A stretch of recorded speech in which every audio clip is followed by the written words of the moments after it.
Hello student, good morning. मी नाटे madam. Students, today we have to learn reproduction and modern technology. Reproduction and modern technology.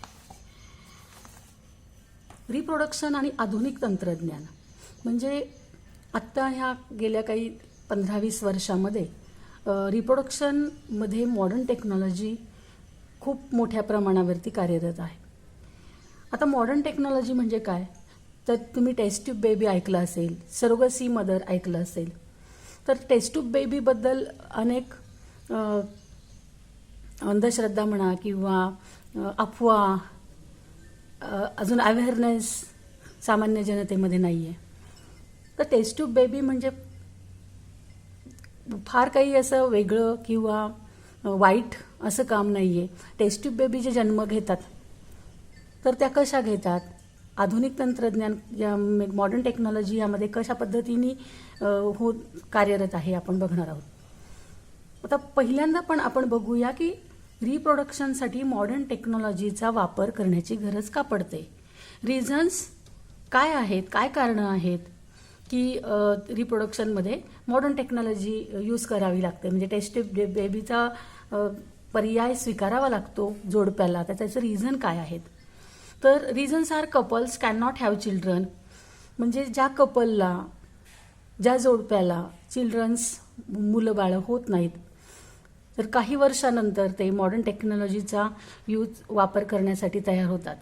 आता त्यांचे कारणं काय आहेत, म्हणजे एखाद्या कपलला जर मूलबाळ होत नसेल, चाइल्ड्स होत नसेल, तर त्याचे रिझन्स काय काय आहेत. तर त्याचे रिझन्स जे आहेत ते काही त्रुटी ज्या आहेत किंवा दोष आहेत तर ते फिमेलमध्ये पण असू शकतात आणि मेलमध्ये पण असू शकतात.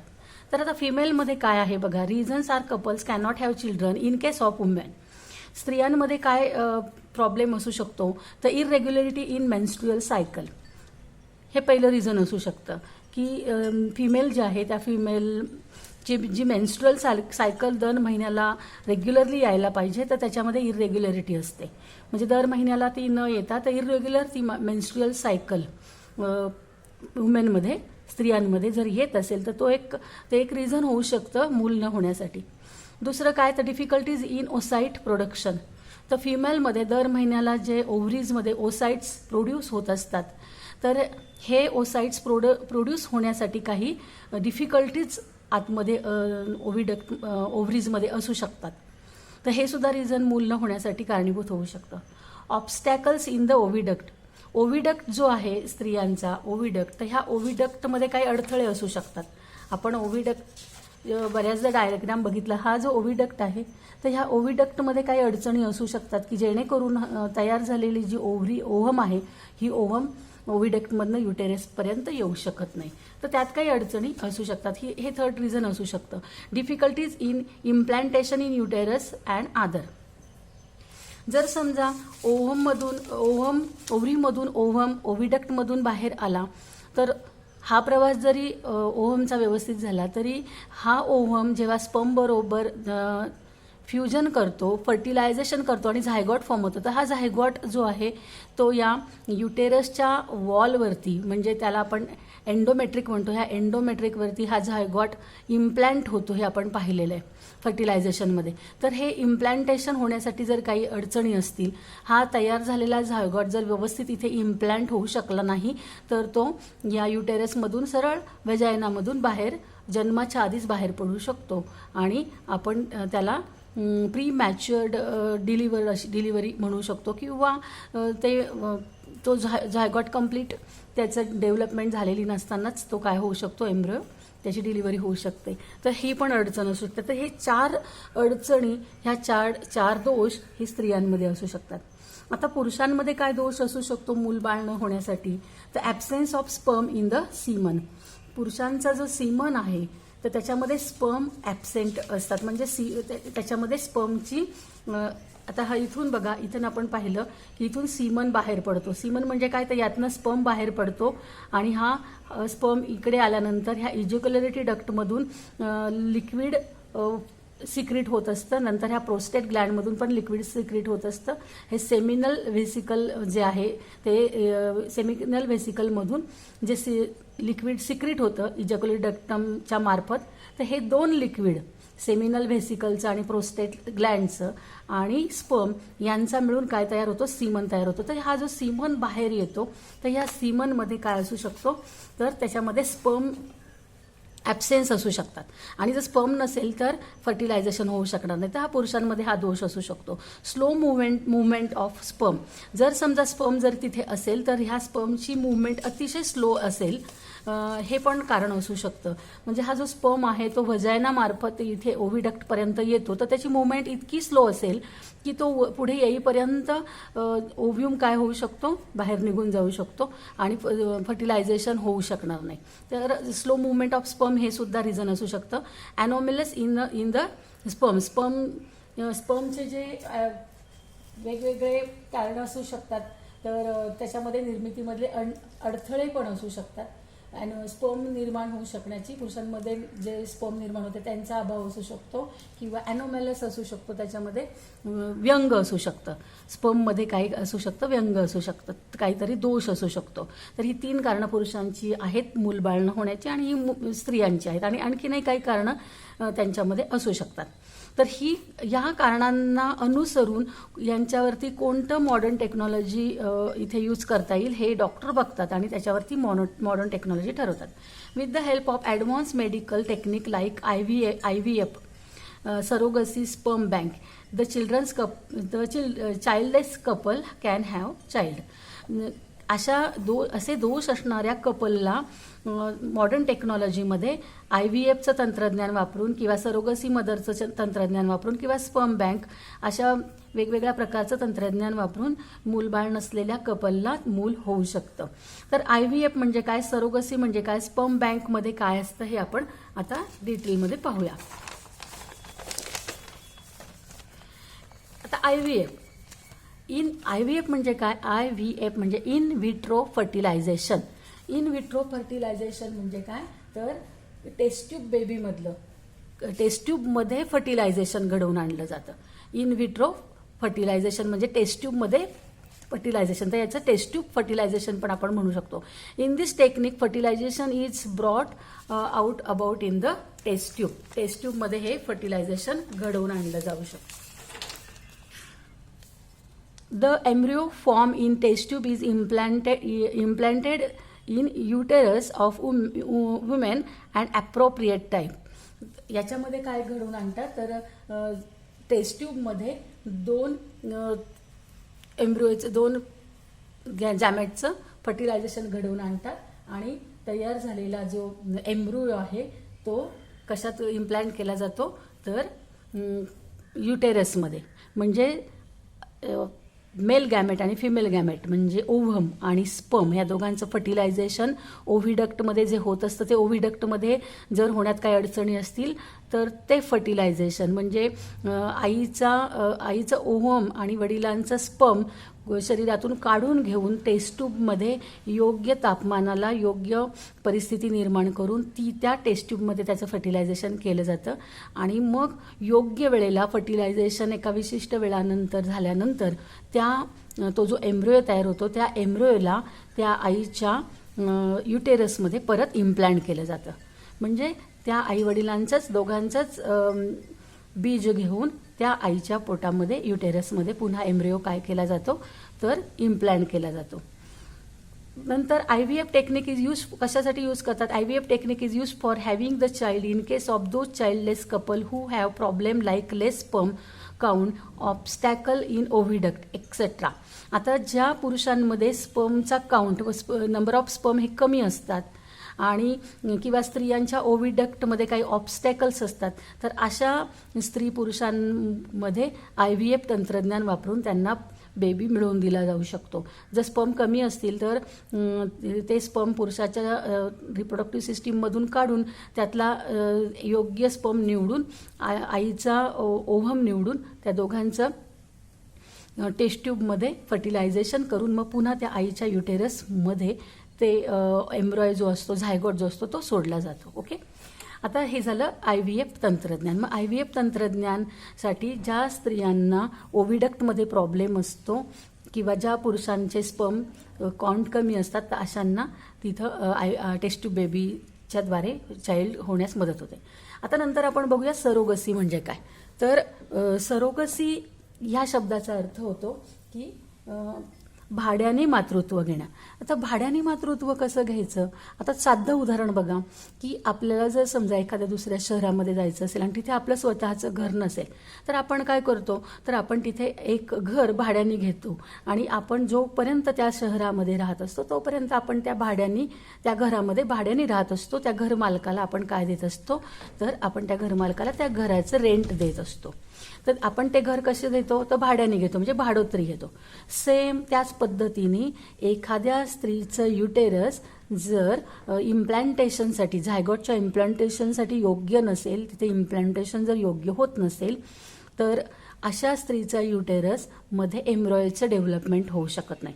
आणि म्हणून मग अशा स्त्रीला जर, अशा कपलला जर त्यांचं स्वतःचं चाइल्ड हवं असेल तर ते कपल काय करतं, तर त्या स्त्रीचं ओव्हम, अंडबीज आणि त्या कपलमधील पुरुषाचं स्पर्म हे दोघं शरीराच्या बाहेर काढून त्यांच्या रिप्रोडक्टिव्ह सिस्टीममध्ये काढून टेस्ट ट्यूबमध्ये त्यांचं काय केलं जातं, त्याचं फर्टिलायझेशन केलं जातं.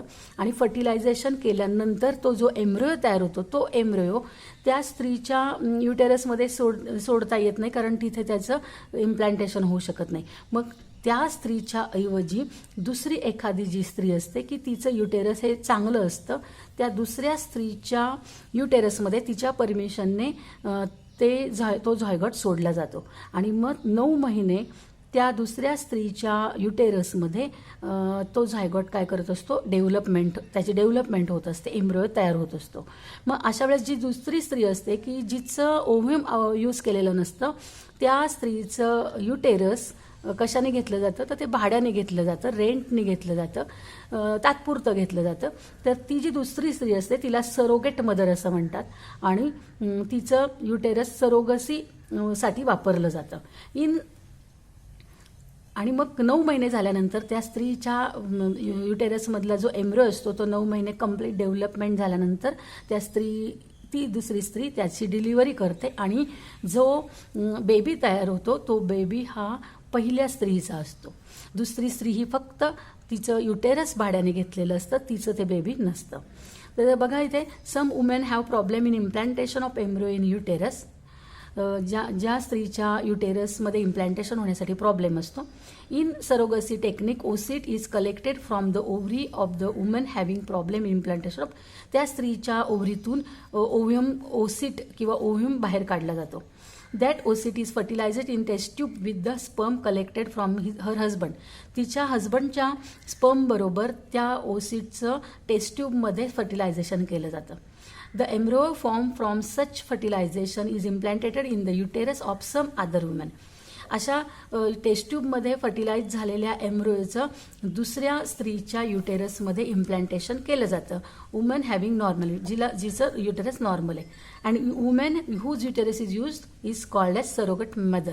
ज्या वुमेनचं युटेरस यूज केलं जातं तिला सरोगेट मदर असं म्हणतात. अशा पद्धतीने सरोगेट मदर ही फक्त तिचं युटेरस दुसऱ्या स्त्रीने रेंटनी भाड्याने घेतलेलं असतं आणि डिलिव्हरी झाल्यानंतर कंप्लीट डेव्हलपमेंट एम्ब्रियोची झाल्यानंतर त्याची जेव्हा डिलिव्हरी होती तर ते जे चाइल्ड असतं ते चाइल्ड ज्या स्त्रीचं असतं तिला ते मिळतं पुन्हा. ओके, आता आपण तिसरं मॉडर्न टेक्नॉलॉजी बघूया रिप्रोडक्शनमधली, स्पर्म बँक किंवा सीमन बँक. आता स्पर्म बँक, सीमन बँक, आता तुम्हाला ब्लड बँक माहिती असेल, ब्लड बँक असेल किंवा आपण पैशाची अमाऊंट बँक असते. तर ब्लड बँकमध्ये काय असतं, तर कोणीही आपलं ब्लड जे आहे ते डोनेट करतं आणि डोनेट केलेलं ब्लड त्या मेडिकल कंडिशनच्या अंडर मेडिकल कंडिशन ते बँकेमध्ये ते ब्लड साठवून ठेवलं जातं. ती ब्लड बँक असते. तिथं ते ब्लड साठवलेलं असतं आणि ज्या व्यक्तीला पाहिजे त्यावेळेस ब्लड उपलब्ध व्हावं म्हणून ती बँक काय करत असते, ब्लड प्रोव्हाइड करत असते. अगदी त्याच पद्धतीने स्पर्म बँक असते. आता स्पर्म बँक म्हणजे काय, तर जे मेल्स असतात त्या मेलमध्ये रिप्रोडक्टिव्ह सिस्टीममध्ये टेस्टीजमध्ये स्पर्म फॉर्म होत असतात, सीमन त्याच्यात फॉर्म होत असतं. तर आता अशी मॉडर्न टेक्नॉलॉजी निघालेली आहे की एखाद्या पुरुषाला जर वाटलं की आपला स्पर्म जो आहे, आपले स्पर्म जे आहेत ते आपण बँकेमध्ये ठेवून दिले पाहिजे, तर तो पुरुष आपला स्पर्म काय करू शकतो, आपले जे ते स्पर्म आहेत, सीमन्स आहेत, ते बँकेमध्ये म्हणजे अंडर मेडिकल कंडिशन बँकेमध्ये तो साठवून ठेवू शकतो. आणि असे स्पर्म दुसऱ्या कुणाला यूज करायचे असतील तर ते यूज करू शकतात, किंवा त्याच पुरुषाला यूज करायचे असेल तर तो पण यूज करू शकतो. आता याचा उपयोग काय होतो बघा, तर semen educated by the desired man is collected after there through physical and medical checkup and store in the sperm bag. त्या पुरुषाचं शारीरिक आणि मेडिकल चेकअप केली जाते आणि त्यांचा स्पर्म जो आहे तो स्टोअर केला जातो. There are various problem is in sperm production of some man. बऱ्याच पुरुषांमध्ये त्या स्पर्म प्रोड्यूस होण्यासाठी काय असतात, बरेच प्रॉब्लेम असतात. म्हणजे काही पुरुषांमध्ये स्पर्म प्रोड्यूस होऊ शकत नाही, झाले तर ते टिकत नाहीत, ते जास्त लांबपर्यंत प्रवास करू शकत नाहीत, अर्ध्या रस्त्यातच ते काय होतात, डेड होऊन जातात. मग अशा पुरुषांमध्ये स्पर्मची कमतरता असते, मग त्यांना मूलबाळ होऊ शकत नाही. मग असे पुरुष जे आहेत हे काय करतात, तर स्पर्म बँकेमधून स्पर्म घेऊन आपल्या जोडीदाराच्या म्हणजे आपल्या पत्नीच्या ओव्हमबरोबर त्याचे फर्टिलायझेशन टेस्ट ट्यूबमध्ये घडवून आणू शकतात. आणि मग नंतर ते फर्टिलायझेशन तो जो एम्ब्रोयो आहे तो आपल्या पत्नीच्या युटेरसमध्ये इम्प्लांट करून चाइल्ड प्राप्त करून घेऊ शकतात. अशा केसमध्ये ते जे चाइल्ड असतं ते चाइल्ड त्या स्त्रीचं असतं, परंतु त्या पुरुषाचं असत नाही.